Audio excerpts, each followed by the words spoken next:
Howdy, hey, hello. Welcome to Munch and Mingle, and welcome to day 2 of our Passion Week devotional. I'm saying our very loosely as if I am, co-joining with Heidi Anderson, who really is the one who made this devotional. But if anyone knows her, I would love to get in touch to her because she's amazing. If you'd like to follow along, I will, as always, post the link where you can go and purchase and follow along for yourself. This is something I'm legit going to print it out and just have it on hand because it's fantastic.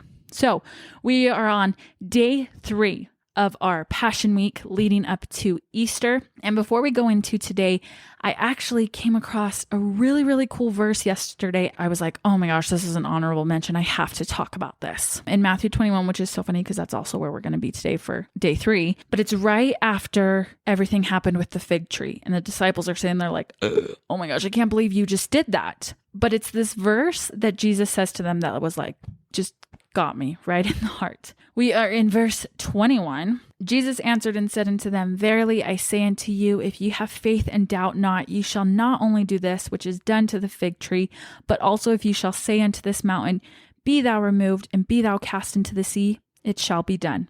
And all things whatsoever ye shall ask in prayer, believing, ye shall receive.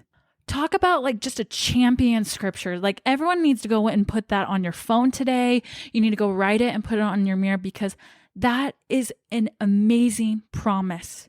Christ just did this amazing thing in front of the disciples that they believed this is only something Christ could do. But Christ is telling them, as he is us, you can do these things too. You've got to have faith. Well, liken that to our life. What is your mountain in front of you? What is something that you're just like, I cannot do this. I can't do it. It's impossible for me to do. Christ is telling you, yes, you can. Have the faith and we can do it together. I mean, that's in that second scripture.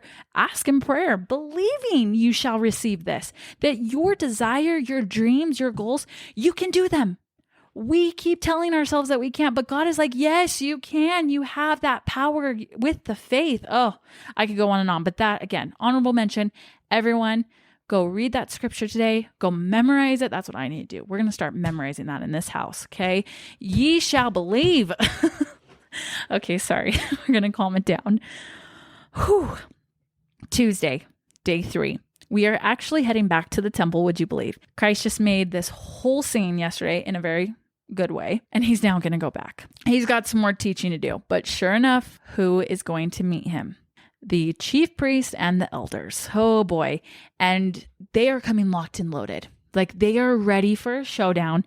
They are ready to catch Jesus and prove to everyone else that he is not who he says he is. Oh, do they have it coming? Sorry, that is not good of me, but verse 23, and when he was come into the temple, the chief priest and the elders of the people came unto him as he was teaching and said, by what authority doest thou these things? And who gave thee this authority? Jesus is the most amazing fighter, verbal fighter there is, because instead of answering his question right away, he asks them a question because he knew what they were doing. He knew that they were trying to entrap him. So he answers back with this one. I also will ask you one thing.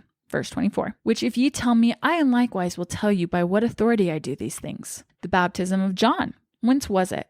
From heaven or of men? And the chief priests and elders are reasoning with themselves. And they're like, well, okay, if we answer from heaven, he will say unto us, then why did ye not then believe him? If we shall say of men, we fear the people, for all hold John as a prophet. So they basically just said, we can't tell. So then Jesus was like, neither tell I you. Which is just like, bam, that is just so good. If you're ever worried or if you know that you're going to basically be entrapped, just ask back with a question. The priests and elders get mad. They're just so mad. They want to make a point. They have to prove that he is not who he says he is, because if he is, then that puts them out of business, essentially. So they go back to re-strategize. They come back with an even more trapping question or questions. We go into Matthew 22, verse 15. Then went the Pharisees and took counsel how they might entangle him in his talk. They ask 3 different questions. Verse 17, tell us therefore, what thinkest thou? Is it lawful to give tribute unto Caesar or not? And then there's a big long one in verse 23. If you can't tell, we're doing a lot of scriptures today. That one essentially is about like, if a man marries a woman, he dies, and the brother then takes her to wife so that he can take care of the seed of his brother. When she dies and goes to heaven in the resurrection, whose wife is she? And then, of course, the last one that we have all heard many times, what is the great commandment in the law? These are all questions that are basically and essentially trapping, which Heidi put in a very great way. How ironic. You are trying to trap the word in his words. Think about that. The guy who created this, who is your creator, you're the creation, and you're thinking you can stop him. Interesting. Likening that to our day today, we as Christians can think of many of the trapping questions that we get asked. And most of the time, you understand the motive. Now, there's a difference if it's a close family member or friend who are genuinely interested in what you have to say. You're going to probably answer very honestly, just as Christ did. Christ would answer questions all the time, but he understood the intent of it. So you would probably answer. And even if those people don't agree with you, you're still at that same level of love and compassion because you have that relationship built. But if this is like a random person on social media or someone you meet on the street, because guys, that's actually happening a lot. I see so many like street interviews. There's usually motive behind it. And even if you answer with the same honesty, if there's a motive behind it, it doesn't matter how you answer. And that's what I think Jesus is trying to show us here is basically he came back, he answered all those, especially that last one, as we all know. Again, pin this one on your hearts. Jesus said unto them, verse 37, thou shalt love the Lord thy God with all thy heart and with all thy soul and with all thy mind. This is the first and great commandment, and the second is like unto it. Thou shalt love thy neighbor as thyself. On these 2 commandments hang all the law and the prophets. They couldn't combat that. There go them off and whatnot. But the big thing to take away is this is a big reminder to us about hypocrisy. You can't fool the Lord. He goes straight to your heart. He knows your intentions. He knows hypocrisy when he sees it. Don't try to beat God.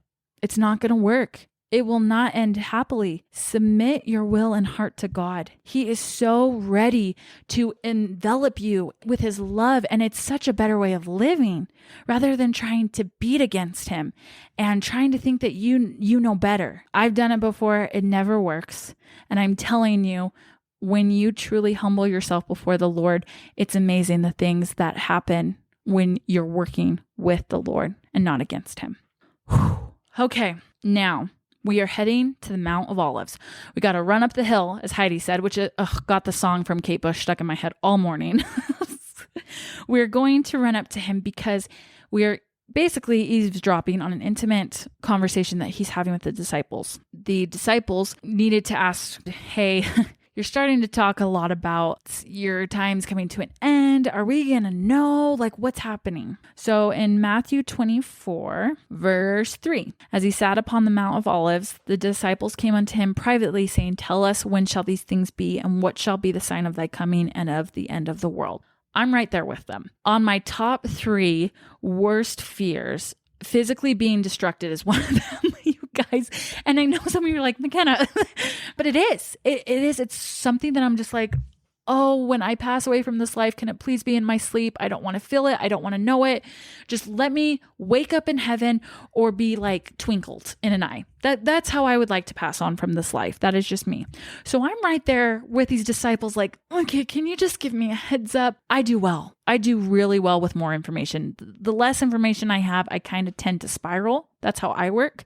So I'm right there can you give me something? Well, Christ does. He does go on in the rest of Matthew 24, and there's a lot, you guys. He basically warns about take heed that no man deceive you, for many shall come in my name, saying, I am Christ, and shall deceive. Ye shall hear of wars and rumors of wars, but see that you not be troubled, for all these things must come to pass. But the end is not yet. And I'm like, okay, so this is where I'm getting nervous.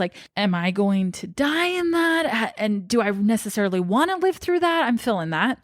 He goes on, nation shall rise against nation, kingdom against kingdom, and there shall be famines and pestilences and earthquakes in diverse places. All these are the beginning of sorrows. Then shall they deliver you up to be afflicted, and shall kill you, and you shall be hated for all nations for my name's sake. And then many shall be offended, and shall betray one another, shall hate one another. And it goes on. And I'm not trying to discount it. It's just like, oh boy, okay. We have to necessarily get that bad before you come. However, Christ makes it clear. He will return.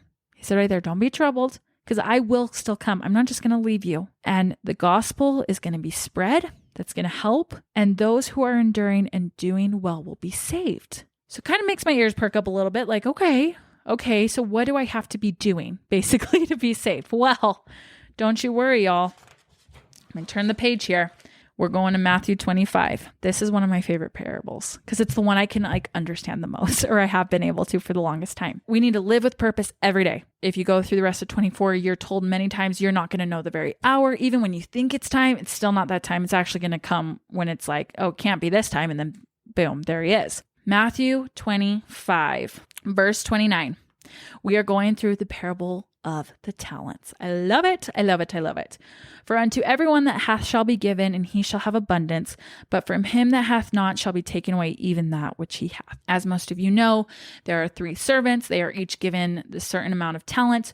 2 of them go and multiply it, while the third one goes and hides it. And when the master comes back, those who went and multiplied their talents receive more, and to the servant who hid it and did nothing receives nothing. Don't let your gifts or blessings go to waste.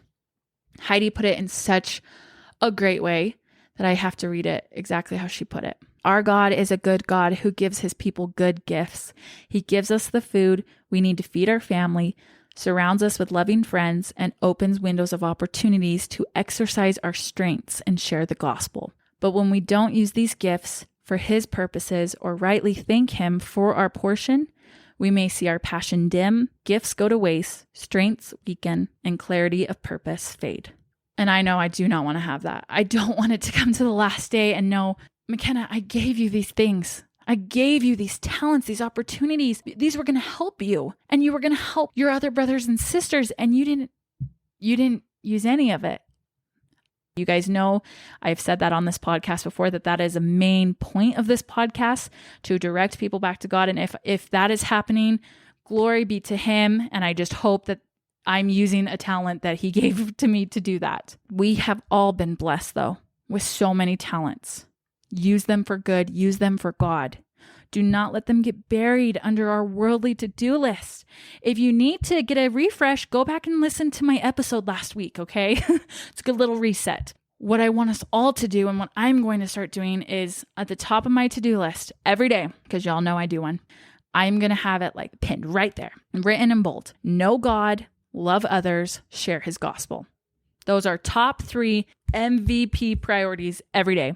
Everything else can stem from those 3 things. And I invite you to do that so that when the day comes, when Christ returns again, you can stand before him. Here's what I did with what you gave me. You can do that. Don't forget that scripture at the beginning of this episode. Have faith, pray, and he will bless you. You will receive it. We are just getting started. We're starting to get up there, but there's so much more to come. I'm so happy you are here, and I hope you have a great day. We'll see you tomorrow. Bye.